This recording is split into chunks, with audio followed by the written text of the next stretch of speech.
One of the biggest things I hear about market research is that it just takes too long. And you know what? You're not wrong, but that's only half the story. I'm Justin from Mole Strategy, and I help businesses turn customer insights into strategy that drives growth. Let's talk about why research feels slow, why it matters, and how to make it faster without losing quality. First, let's get into why it takes so much time. The first reason is actually from personal experience, and that is from creating the survey itself, if you're going that route. The reason for this is because many people don't understand what it takes to write a survey. You might think that writing a survey just requires, do you like this product or do you like this product instead?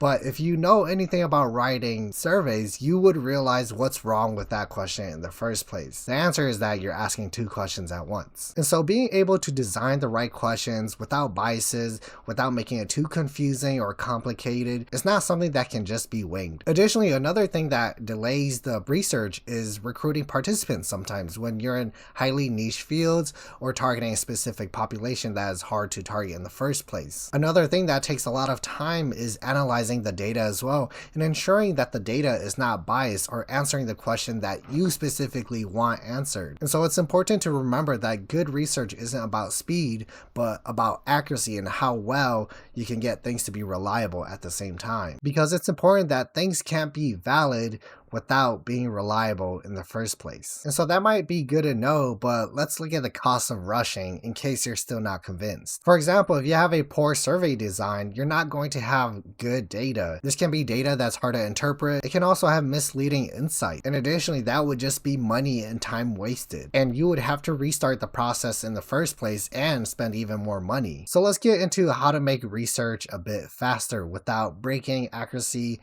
reliability, and validity. The first part is to use existing data, and this is considered secondary research as a head start. The reason why you want to do secondary research is because it gives you a baseline understanding of what's currently existing from other people. Now, generally, secondary research is not going to answer your specific questions, but it may be a related question within the same industry or the same people that you're trying to target as well. Now, secondary research can include other research papers, it can include findings from nonprofits or even the government, and sometimes it can even be your own sales data as well, and that's really helpful. Another thing that you can do to make research faster is to start with qualitative methods such as small interviews or small focus groups, and this gives you direction to scale into quantitative methods. An example of this is that people might assume people who are usually higher in hospitalization are older, but if you interview a few nurses, they might tell you that